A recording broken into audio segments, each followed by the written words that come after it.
কুরআন সুন্নাহ বিরোধী কর্মকাণ্ড বরদাস্ত করবে না হেফাজত, নারী সংস্কার কমিশন বাতিল সহ 12 দফা দাবি। নির্বাচনের উপযুক্ত সময় ফেব্রুয়ারি, বললেন জামায়াত আমির। জাতীয় স্বার্থে সবাইকে এক থাকার আহ্বান। দেশে ফেরার আগে মানসিকভাবে উৎফুল্ল খালেদা জিয়া, রোববার রওনা হবেন লন্ডন থেকে। বুয়েট শিক্ষার্থী আবরার হত্যায় হাইকোর্টের পূর্ণাঙ্গ রায়, 20 জনের মৃত্যুদণ্ড, 5 জনের যাবজ্জীবন। ভারত পাকিস্তান যুদ্ধে শুধু দক্ষিণ এশিয়া নয়, প্রভাব পড়বে বিশ্ব রাজনীতিতেও, বলছেন বিশ্লেষকরা।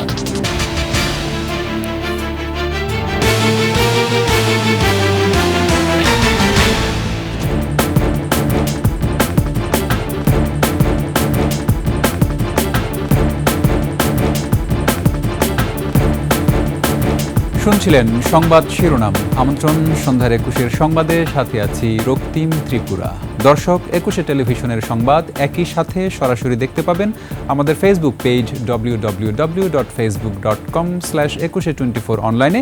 এছাড়া সাবস্ক্রাইব করতে পারেন www.youtube.com/@21etv চ্যানেলে।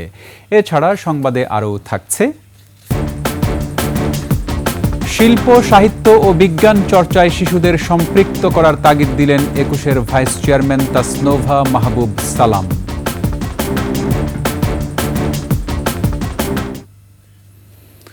শুরুতে আমরা জানব পাকিস্তানের সফল ক্ষেপণাস্ত্র পরীক্ষার খবর। ভারতের সঙ্গে উত্তেজনার মধ্যেই ভূমি থেকে ভূমিতে 450 কিলোমিটার দূরপাল্লার বস্তুতে আঘাত হানতে সক্ষম এমন আবদালি ক্ষেপণাস্ত্রের সফল পরীক্ষা চালালো পাকিস্তান সেনাবাহিনীর মিলিটারি মিডিয়া উইংয়ের বরাত দিয়ে এ খবর জানিয়েছে দেশটির সংবাদ সংস্থাগুলো। পাকিস্তানের আন্তঃবাহিনী জনসংযোগ পরিদপ্তর ISPR জানিয়েছে, সেনা সদস্যদের কার্যকর প্রশিক্ষণ নিশ্চিত এবং কারিগরি সক্ষমতা যাচাইয়ের উদ্দেশ্যে এটি উৎক্ষেপণ করা হয়। এই প্রশিক্ষণমূলক উৎক্ষেপণ প্রত্যক্ষ করেন সেনাবাহিনীর কৌশলগত বাহিনীর কমান্ডার, পরিকল্পনা বিভাগের জ্যেষ্ঠ কর্মকর্তা এবং বিজ্ঞানী ও প্রকৌশলীরা।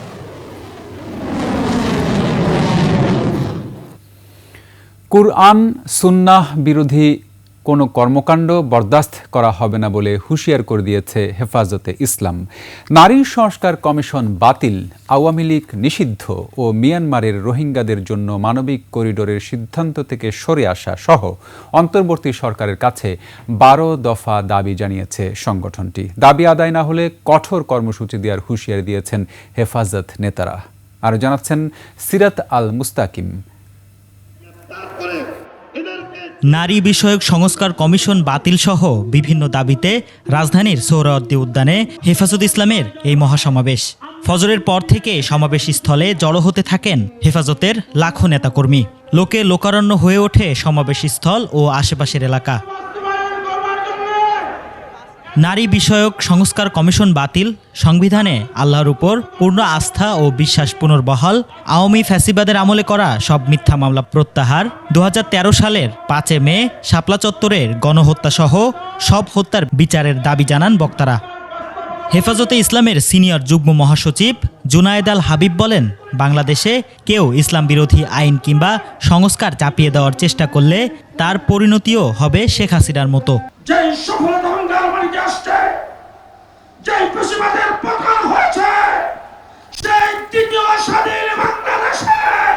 ইসলাম বিরোধীদের বিরুদ্ধে আবার মাঠে নামতে হবে কল্পনাও করি নাই।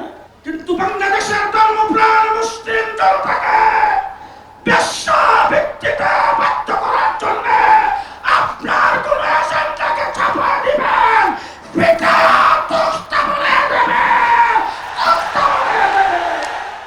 নারী বিষয়ক সংস্কার কমিশন সংখ্যাগরিষ্ঠ মানুষের ধর্মীয় অনুভূতিতে আঘাত করেছে বলে মন্তব্য করেন হেফাজতে ইসলামের যুগ্ম মহাসচিব মামুনুল হক।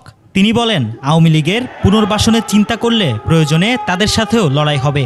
বিতর্কিত নারী বিষয়ক কমিশন এদেশের সংখ্যাগরিষ্ঠ মানুষের ধর্মীয় অনুভূতিতে আঘাত প্রদান করেছে। ধর্মীয় অনুভূতিতে আঘাত প্রদান করবার অপরাধে তাদের বিরুদ্ধে আমরা রাষ্ট্রের শাস্তিমূলক ব্যবস্থা দেখতে চাই। এই কমিশন গঠনের জন্য তরুণরা জুলাই বিপ্লবে জীবন দেয়নি বলে মন্তব্য করেন বক্তারা। শাপলা চত্বরে যারা গণহত্যার শিকার হয়েছে তাদের প্রত্যেকের শেখ হাসিনার বিরুদ্ধে গণহত্যার মামলা দায়ের করতে হবে। ডক্টর মোহাম্মদ ইউনূস, আপনি ভুলে যাবেন না, আমরা আপনাকে ক্ষমতায় বসিয়েছি। আওয়ামী লীগ নির্বাচন করবে কি করবে না, আওয়ামী লীগ আসবে কি আসবে না, এই সিদ্ধান্ত নিয়েছি আমরা। আওয়ামী লীগ মারা গিয়েছে বাংলাদেশে, আর জানাজা হয়েছে দিল্লিতে। মহাসমাবেশের ঘোষণাপত্র পাঠ করেন সংগঠনের নায়েবে আমির মাওলানা মাহফুজুল হক। নারীর ন্যায্য অধিকার প্রতিষ্ঠায় আগামী 3 মাসের মধ্যে বিভাগীয় সমাবেশ ও 23 মে সারা দেশে বিক্ষোভ কর্মসূচির ঘোষণা দেওয়া হয় সমাবেশ থেকে। পরে মুনাজাতের মধ্য দিয়ে শেষ হয় মহাসমাবেশ। সিরাত আল মুস্তাকিম, 21 টেলিভিশন, ঢাকা। এদিকে 4 দফা দাবিতে হেফাজতে ইসলামের মহাসমাবেশে দেশের প্রত্যন্ত এলাকা থেকে ছুটে আসেন নেতাকর্মী ও সমর্থকরা। বলেন, ইসলাম বিরোধী কোনো আইন দিয়ে সরকার চলতে পারবে না। এছাড়া হাসিনা যে ভুল করেছে, একই ভুল যদি ইউনূস সরকার করে তাহলে ভয়াবহ পরিণতিরও হুঁশিয়ারি দেন তারা।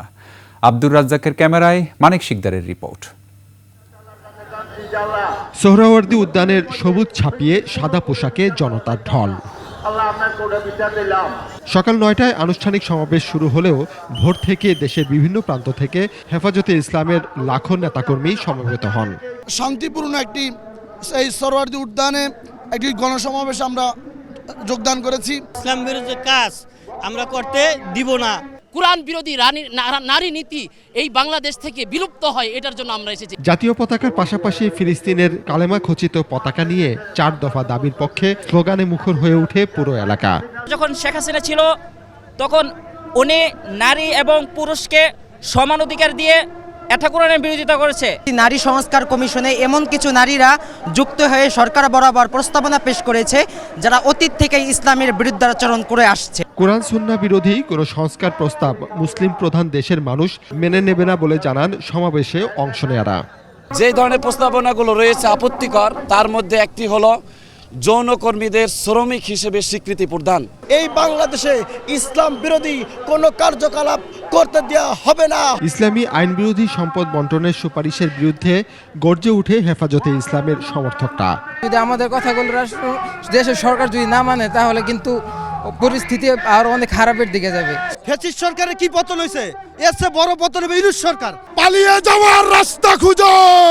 এই নারী সংস্কার কারণে সেই জনগণে আপনাকে ক্ষমতা থেকে নামাতে বাধ্য করবে। জনগোষ্ঠীর দাবিকে আপনি উপেক্ষা করতে পারবেন না। 2013 সালে শাপলা চত্বরের হত্যাকাণ্ডের বিচারের দাবিও উঠে আসে।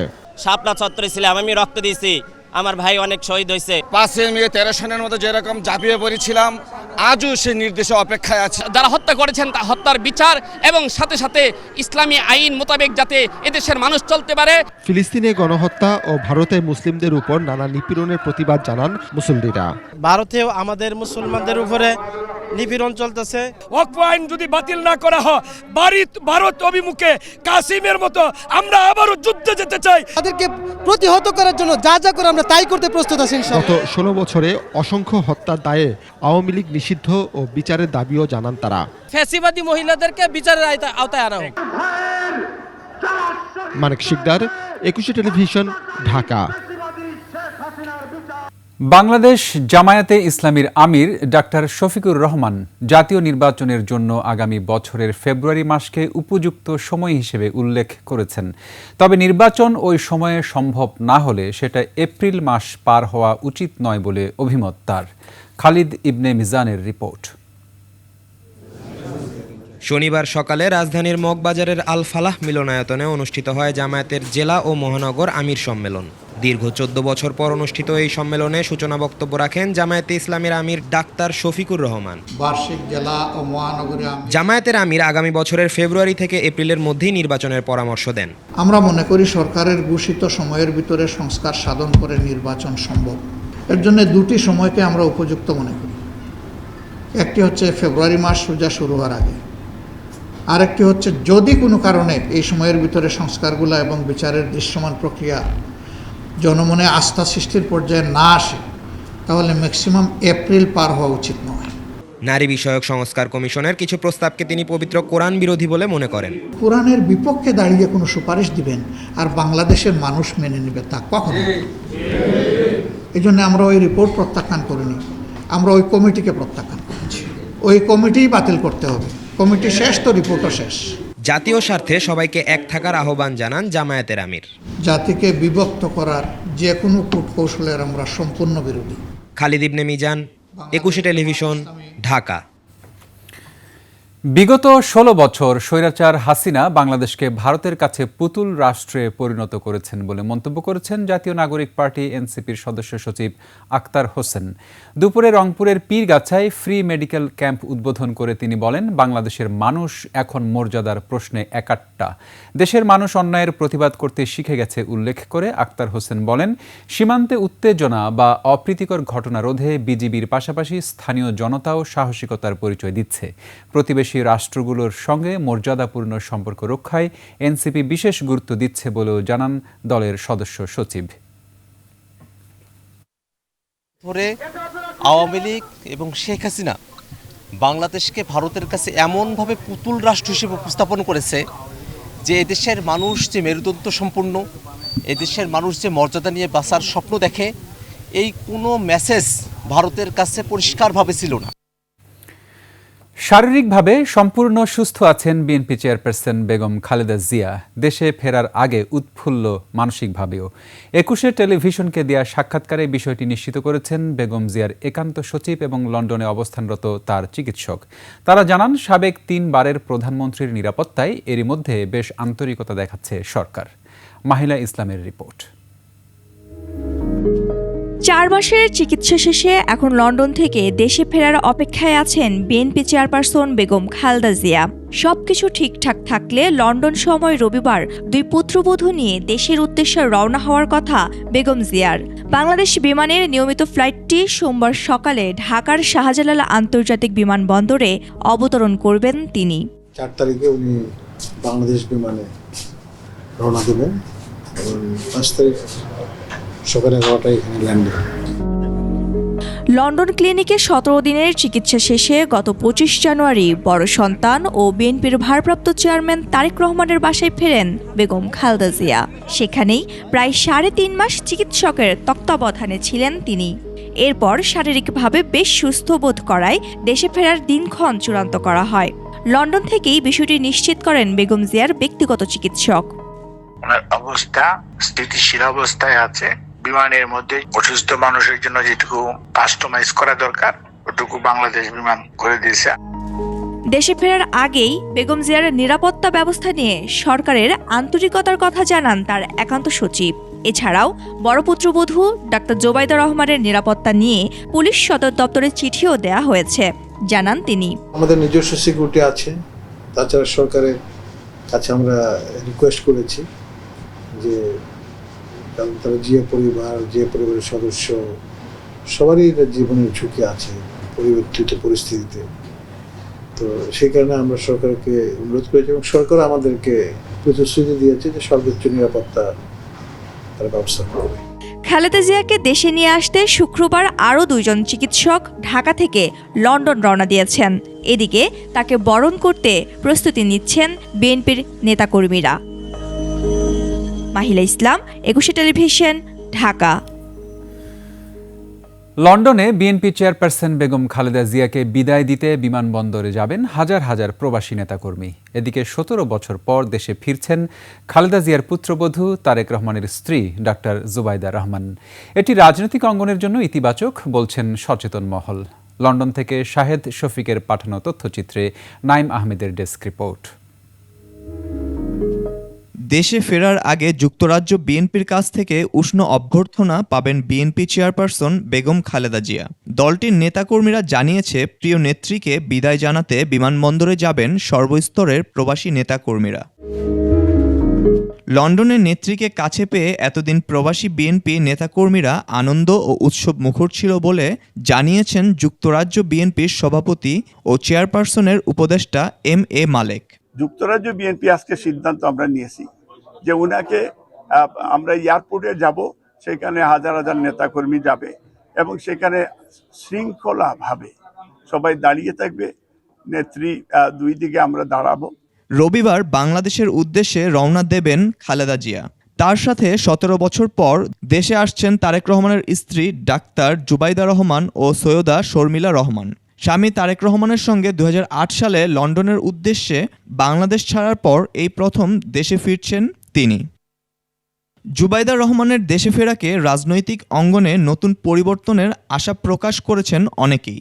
তাকে নিয়ে কোটি কোটি মানুষের আগ্রহ আছে।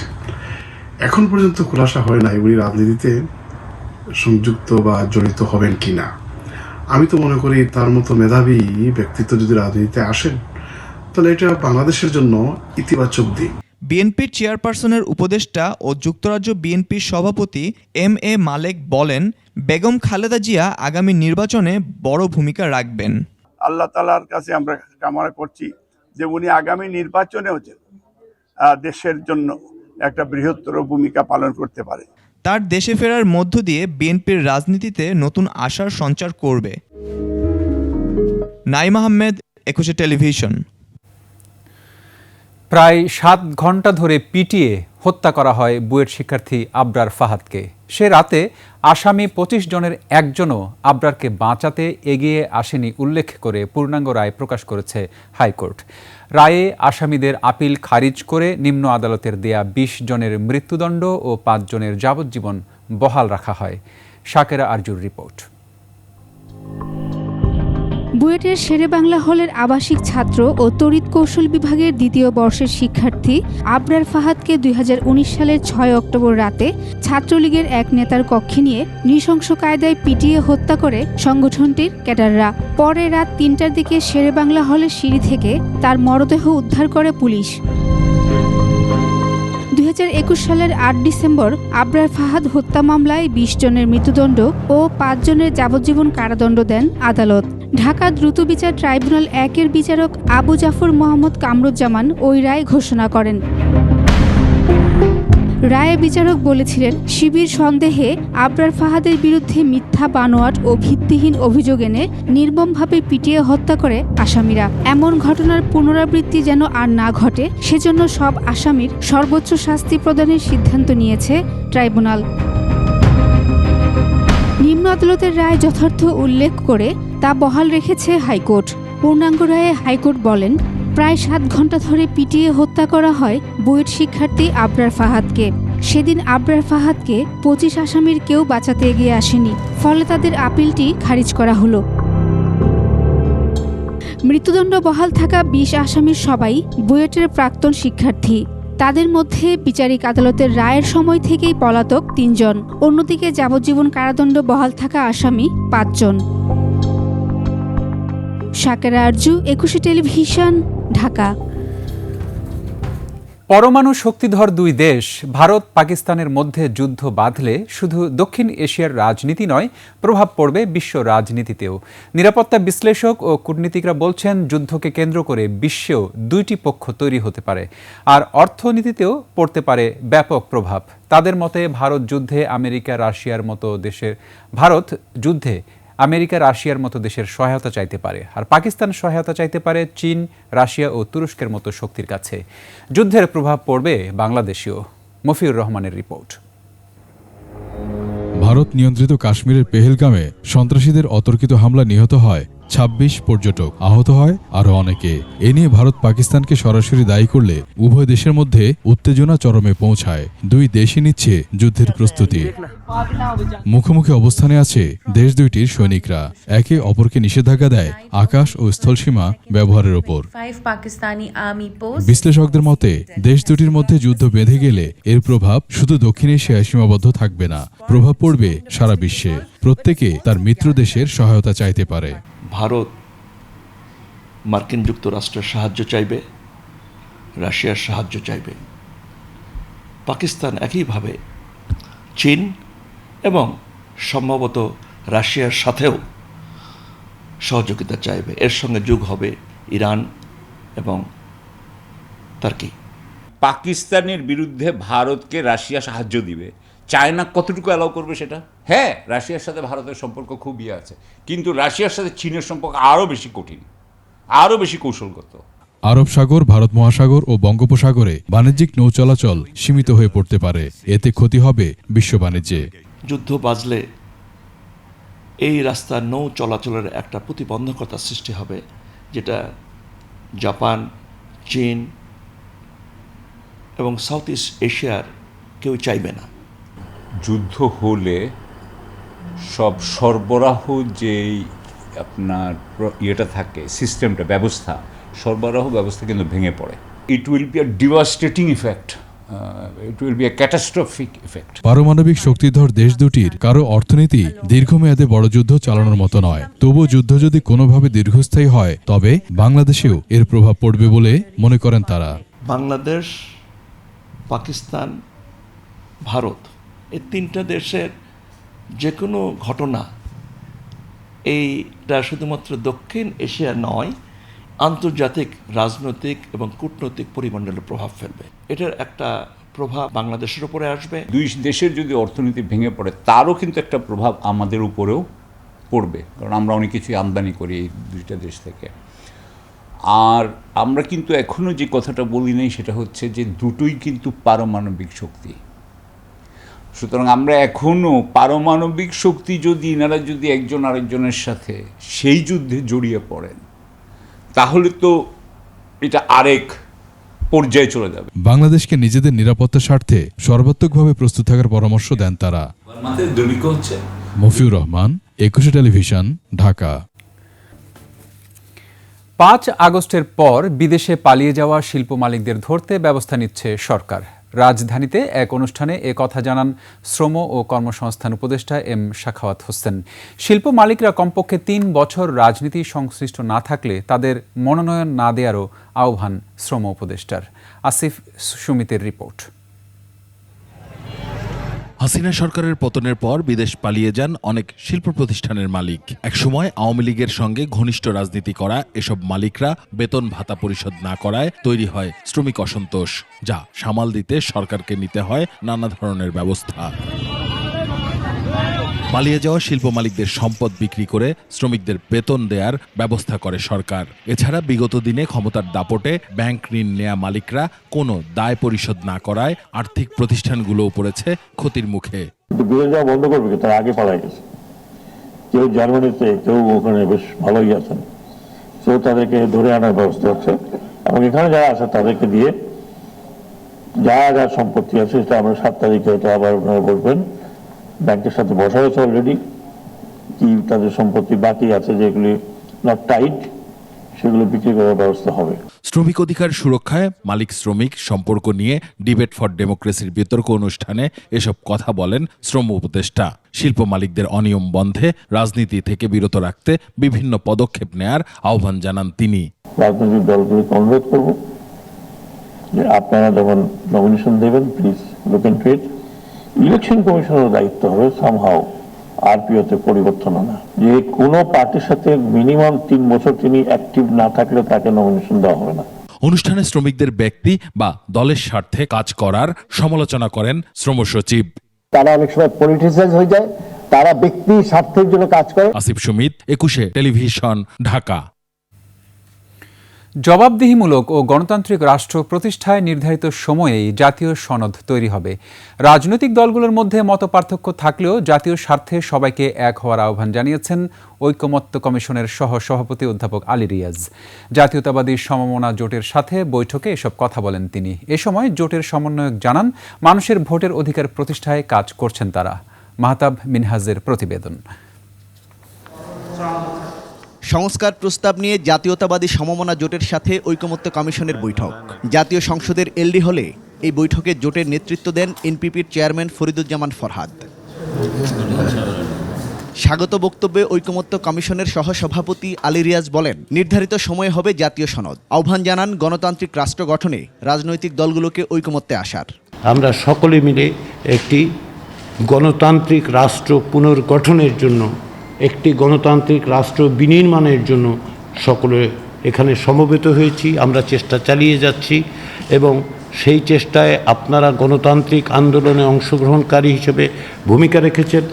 আমরা আশা করি যে সেই ভূমিকা আপনাদের অব্যাহত থাকবে। এ সময় জাতীয়তাবাদী সমমনা জোটের সমন্বয়ক ফরিদুজ্জামান ফরহাদ বলেন, গণতন্ত্র ও ভোটের অধিকার প্রতিষ্ঠায় সহযোগিতা করবেন তারা। দেশকে গঠন করার জন্য, পুনর্গঠন করার জন্য, দেশের গণতন্ত্র প্রতিষ্ঠা করার জন্য আমাদের ক্ষুদ্র প্রচেষ্টায় অবশ্যই আমরা সাহায্য সহযোগিতা করব। ঐকমত্য কমিশনের সাথে বৈঠক শেষে আবারও গণমাধ্যমের সামনে আসেন রাজনৈতিক দলের প্রতিনিধিরা, জানান বৈঠকে আলোচনার বিষয়গুলো। বিভিন্ন বিষয়ে ওনারা আমাদের কাছে 166টা প্রস্তাব দিয়েছিল, আমরা 112টা একমত হয়েছে, 26টা প্রস্তাবে একমত হয়নি এবং 28টা প্রস্তাবে আংশিক একমত হয়েছে। এর আগে সংস্কার প্রস্তাব নিয়ে 20টি রাজনৈতিক দলের সাথে প্রথম পর্যায়ের আলোচনা শেষ করেছে জাতীয় ঐকমত্য কমিশন। মাহতাব মিনহাজ, 21 টেলিভিশন, ঢাকা। ভারতের বিতর্কিত সাংবাদিক ও উপস্থাপক ময়ূখ রঞ্জন ঘোষকে গ্রেফতারের দাবিতে কলকাতায় রিপাবলিক বাংলা টিভির সামনে বিক্ষোভ হয়েছে। বাংলাদেশ থাকবে না বলে অপপ্রচার চালানো ময়ূখ রঞ্জনের বিরুদ্ধে মিথ্যা ও উদ্দেশ্য প্রণোদিত সংবাদ প্রচারের অভিযোগে এ বিক্ষোভ করেছেন কলকাতার সাধারণ মানুষ ও ব্যবসায়ীরা। তারা অভিযোগ করেছেন, চ্যানেলটির সাংবাদিক ময়ূখ দীর্ঘদিন ধরে সংবাদ উপস্থাপনার নামে সাম্প্রদায়িক উস্কানি ও গুজব ছড়িয়ে বাংলাদেশ ভারতের মধ্যে ধর্মীয় সম্প্রীতি নষ্টের চেষ্টা করছেন।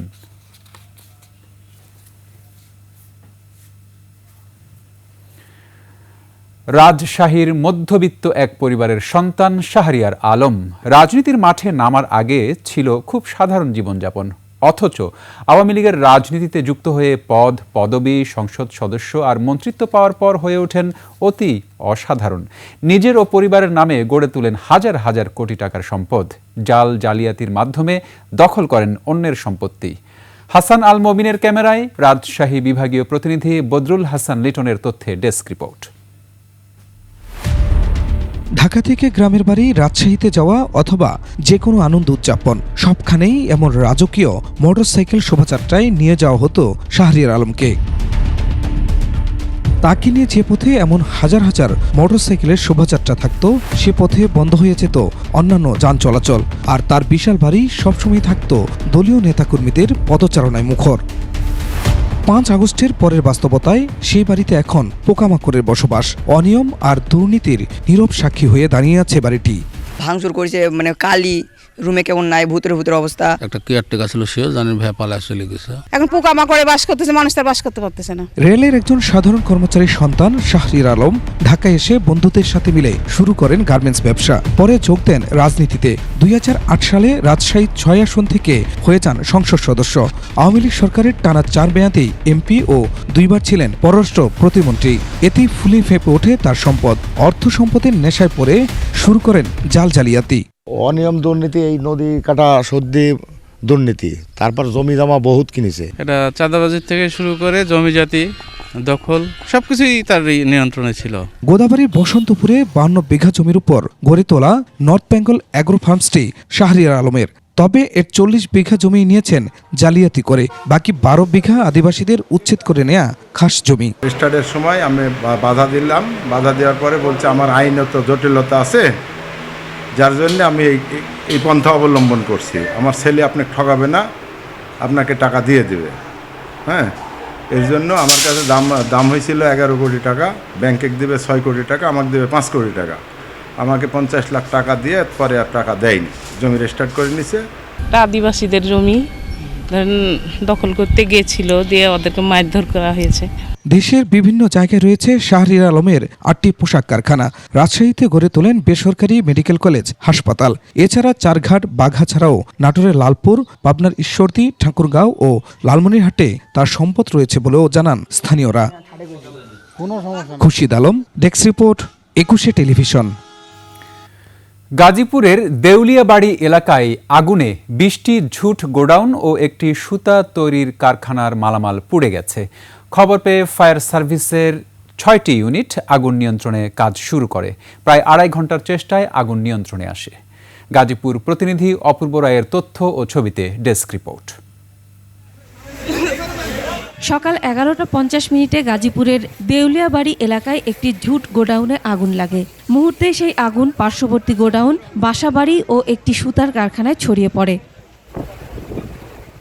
খবর পেয়ে প্রথমে কোনাবাড়ি ফায়ার সার্ভিসের 2টি ইউনিট ঘটনাস্থলে গিয়ে আগুন নেভানোর কাজ শুরু করে। পরে কাশিমপুর ও ভোগড়া মডার্ন ফায়ার সার্ভিসের আরও 4টি ইউনিট আগুন নিয়ন্ত্রণের কাজে যোগ দেয়। এরই মধ্যে পুড়ে যায় অনেক মালামাল। আমাদের এখানে তো সুতা মেশিন সবই তো পুড়ে গেছে, যা আছে টু জেড যা আছে সবই গেছে।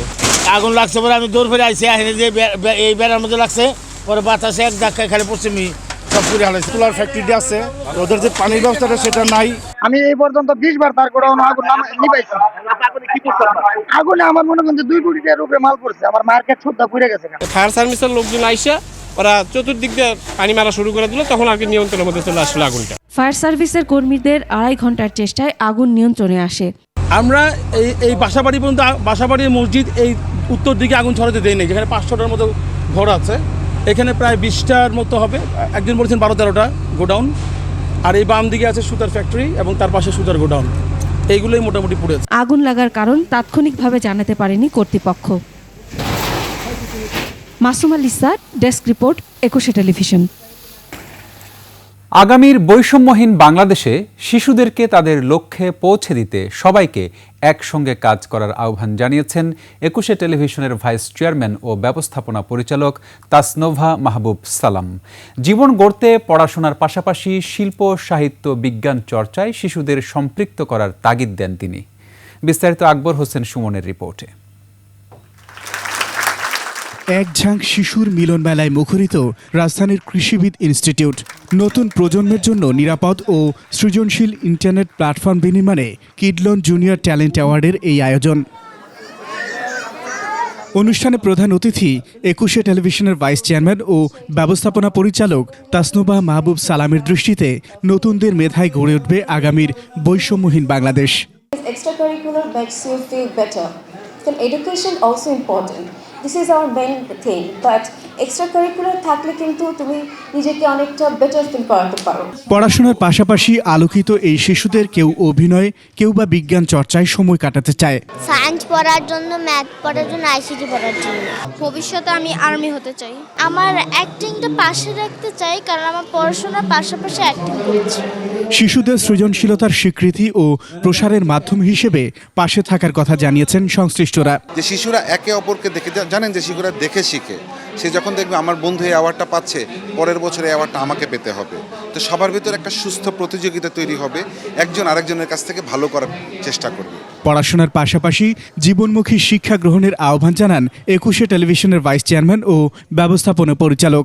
21 টেলিভিশন যেটা কাজ করছে, it's not only television, it's also an institution. আমরা কিন্তু বাচ্চাদেরকে রিপোর্টিং বলেন, নিউজ প্রেজেন্টিং, দেন স্ক্রিপ্ট লেখা থেকে শুরু করে সমস্ত কিছুতে প্রশিক্ষণ দিচ্ছি। সো অফকোর্স তাদের যে মেধাটা, কারণ এক্সট্রা কারিকুলার কিন্তু দরকার আছে, পড়াশোনা তো অফকোর্স নিডেড, এটা একটা ভাইটাল ইস্যু আমাদের। পড়াশোনার সাথে সাথে এই যে এডুকেশনের পাশাপাশি এই যে বিষয়গুলো আমাদের, এই এক্সট্রা কারিকুলারটা আমরা সেটাকে হেল্প করছি বাচ্চাদেরকে, ওই প্ল্যাটফর্মটা ক্রিয়েট করে দিয়েছে। ভবিষ্যৎ বাংলাদেশের মেধাবী প্রজন্মকে লক্ষ্যে পৌঁছে দিতে শিশুদের পাশে থাকার আহ্বান জানান তিনি। লক্ষ্যে পৌঁছানোর কথা যেটা, অনেকে কিন্তু নিউজ স্ক্রিপ্ট লেখা থেকে শুরু করে বা নিউজ প্রেজেন্টিং হতে চায়। সো এই প্ল্যাটফর্মটা কীভাবে তৈরি হবে? So we are trying to make this thing to the children. ভবিষ্যতে যেটা আমাদের প্ল্যান আছে, অফকোর্স এই জুনিয়র ট্যালেন্ট হান্ট যেটা, সেটার মাধ্যমে বিভিন্ন, শুধু not only in this Dhaka, total বাংলাদেশে যত বাচ্চারা আছে ট্যালেন্টেড, তাদেরকে তুলে নিয়ে আসার যে একটা ইচ্ছা, সেটা আমরা করবো ইনশাআল্লাহ ফিউচারে। টুইম্বলের আয়োজনে এই অনুষ্ঠানে শিশুদের নির্মল বিনোদন ছিল জাদু প্রদর্শনীতে। আকবর হোসেন সুমন, 21 টেলিভিশন, ঢাকা। চট্টগ্রাম থেকে সরাসরি হজ ফ্লাইট শুরু হয়েছে। বিকেল 5:30টায় শাহ আমানত আন্তর্জাতিক বিমানবন্দর থেকে 419 হজ যাত্রী নিয়ে মদিনার উদ্দেশ্যে ছেড়ে যায় প্রথম হজ ফ্লাইটটি। হাজিদের বিদায় জানান চট্টগ্রামের মেয়র। চট্টগ্রাম থেকে বিপ্লব মজুমদারের ক্যামেরায় হাসান ফেরদৌসের তথ্যছবিতে ডেস্ক রিপোর্ট। চট্টগ্রাম থেকে সরাসরি হজ ফ্লাইট শুরু হয়েছে। যাত্রীদের বিদায় জানাতে শাহ আমানত আন্তর্জাতিক বিমানবন্দরে আয়োজন করা হয় এই অনুষ্ঠানের। এতে যোগ দেন চট্টগ্রামের মেয়র ডাক্তার শাহাদাত হোসেন সহ বাংলাদেশ বিমানের কর্মকর্তারা। যাত্রার আগে প্রথম ফ্লাইটের যাত্রীদের দেয়া হয় সংবর্ধনা সহ বিভিন্ন নির্দেশনা। হজ ব্যবস্থাপনায় সন্তোষ জানান হাজিরা, বলেন এবার অন্যান্য বারের চেয়ে হাজিদের ঝামেলা কম পোহাতে হয়েছে। কোথাও আমাদের সমস্যার সম্মুখীন হতে হয়নি। ইনশাআল্লাহ আমরা আল্লাহর অশেষ মেহরবানিতে আমরা সুন্দরভাবে ইমিগ্রেশন করছি। বিমানবন্দরের শৃঙ্খলা বলেন, আপ্যায়ন বলেন, সবার আন্তরিকতা বলেন, গতবারের চেয়ে এবার পরিবেশটা অনেক ভিন্ন। বাংলাদেশে তো আমরা অবশ্যই দোয়া করব, আর পুরো মুসলিম উম্মার জন্য দোয়া করবো ইনশাল্লাহ। সবার জন্য, পুরো দেশবাসীর জন্য দোয়া। সবাই দোয়া করেন যাতে সুস্থভাবে সব কাজ শেষ করতে পারি। জনগণের কথা বিবেচনায় নিয়ে আগামীতে হজ প্যাকেজের মূল্য আরও যাতে কমানো যায় সেই দাবি জানান চট্টগ্রামের মেয়র। এজন্য ধর্ম উপদেষ্টার সাথে কথা বলবেন বলেও জানান তিনি। কথা বলে ধর্ম উপদেষ্টার সাথে যাতে হজের প্যাকেজটা কমিয়ে দিয়ে হজযাত্রীর সংখ্যা বাড়ানো যায় সে ব্যাপারে আমি সচেষ্ট থাকবো, ওনার সাথে কথা বলে। এবছর হাজিদের জন্য চট্টগ্রাম থেকে সরাসরি সৌদি আরবে 17টি ফ্লাইট পরিচালনা করবে বিমান বাংলাদেশ এয়ারলাইন্স। এর মধ্যে 14টি ফ্লাইট যাবে জেদ্দায়, বাকি 3টি ফ্লাইট যাবে মদিনায়। সবগুলো ফ্লাইট পরিচালনা করবে বিমান Bangladesh airlines. Masum আলিসা, desk report, 21 television. এবার বাণিজ্য সংবাদ।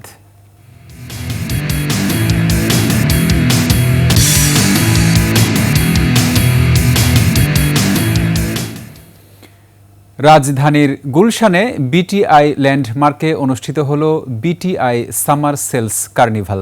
দিনব্যাপী চলা অনুষ্ঠানে রিয়েল এস্টেট খাতে বিনিয়োগকারীদের জন্য ছিল নানা চমক। কার্নিভালের মূল আকর্ষণ হিসেবে বিটিআই ঢাকার বিভিন্ন লোকেশনে একই সাথে 20টি নতুন রেসিডেন্সিয়াল প্রজেক্টের আনুষ্ঠানিক উদ্বোধন করা হয়। অনুষ্ঠানে বিনিয়োগের সুযোগ, আর্কিটেকচারাল ধারণা, ভূমিকম্প ও অগ্নি নিরাপত্তা বিষয়ে আলোচনা করেন বিশেষজ্ঞরা। উপস্থিত ছিলেন বিডা ও বেজার এক্সিকিউটিভ চেয়ারম্যান চৌধুরী আশিক মাহমুদ বিন হারুন, বাংলাদেশ ব্যাংকের governor doctor Ahsan H Mansur সহ অনেকে। এ সময় বিটিআইয়ের হোম লোন পার্টনার ছাড়াও রিয়েল এস্টেট সংশ্লিষ্ট অন্যান্য পরিষেবাও উপস্থাপন করা হয়। শেষ করছি সন্ধ্যার 21 সংবাদ। যাবার আগে সংবাদ শিরোনামগুলো আরও একবার। কুরআন সুন্নাহ বিরোধী কর্মকাণ্ড বরদাস্ত করবে না হেফাজত, নারী সংস্কার কমিশন বাতিল সহ 12 দফা দাবি। নির্বাচনের উপযুক্ত সময় ফেব্রুয়ারি বললেন জামায়াত আমির, জাতীয় স্বার্থে সবাইকে এক থাকার আহ্বান। দেশে ফেরার আগে মানসিকভাবে উৎফুল্ল খালেদা জিয়া, রোববার রওনা হবেন লন্ডন থেকে। বুয়েট শিক্ষার্থী আবরার হত্যায় হাইকোর্টের পূর্ণাঙ্গ রায়, 20 জনের মৃত্যুদণ্ড, 5 জনের যাবজ্জীবন।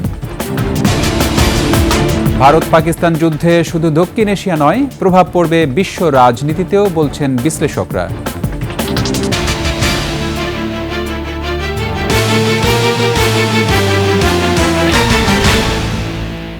সর্বশেষ সংবাদ জানতে ডায়াল করুন 2021 নম্বরে আর ভিজিট করুন 21-tv.com ওয়েবসাইটে। ফেসবুকে ভিজিট করতে পারেন www.facebook.com/2124 অনলাইনে। এছাড়া সাবস্ক্রাইব করতে পারেন www.youtube.com/@21etv চ্যানেলে। এতক্ষণ সঙ্গে থাকার জন্য ধন্যবাদ। পরবর্তী সংবাদ রাত 9টায় দেখার আমন্ত্রণ রইল। 21-এর সাথেই থাকুন।